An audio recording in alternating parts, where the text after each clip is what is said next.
இருக்கல்ல படி அளக்கக்கூடிய தொழில் என்ன படி? அரைப்படி, முக்காப்படி, காப்படி, அரைப்படி அது இல்ல.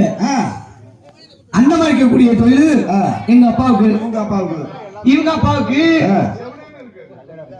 ஆட்கள் அழித்தல், படைத்தல், காத்தல். இவங்க அப்பாவுக்கு எல்லாத்தையும் ஆடுவார்கள். ஆடும் ஆட்ட முடிஞ்ச உடனே ஓடும். படுதா சொல்லி விட்டு விட்டு ஓடும் ஓடும் ஓடும் ஓடும் அங்க வந்து சேர்ந்துரு. ஆமா அப்படின்னு சொல்லக்கூடிய தொழில் அதர்மத்தை அழித்து தர்மத்தை காட்டக்கூடியது இவங்க அப்பாவுக்கு வேலை. ஆமா.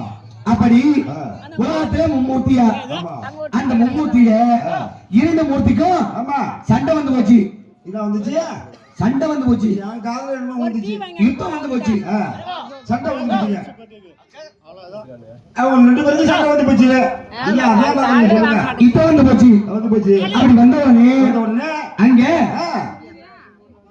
இவங்க அண்ணன் பிரம்மதேவனும் இவங்க அப்பா ஸ்ரீம நாராயணமூர்த்தியும் என்ன செய்யறாங்க? வெகு நாளா சண்டை நடத்தி பாக்குறாங்க. ஐயா யுத்தம் நடக்குது. யுத்தம் நடந்துகிட்டே இருக்கு. ஆமாங்க. யாருக்கும் இவங்க அண்ணனுக்கும் வெற்றி தோல்வி இல்ல, அவங்க அப்பாவுக்கும் வெற்றி தோல்வி இல்ல, இழைச்சவன் இல்ல அப்படின்னு சொல்லி 2 பேரும் சண்டை செஞ்சு பார்த்தாங்க. ஆமாங்க. தோல்வி இல்ல.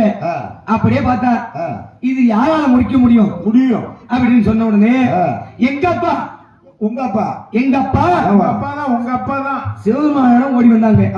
ஓடி வந்து சிவனே எங்களுக்குள்ள யார் பெரியவன்னு சொல்லுங்க. எப்படி வராங்க? கண்ணை திறந்து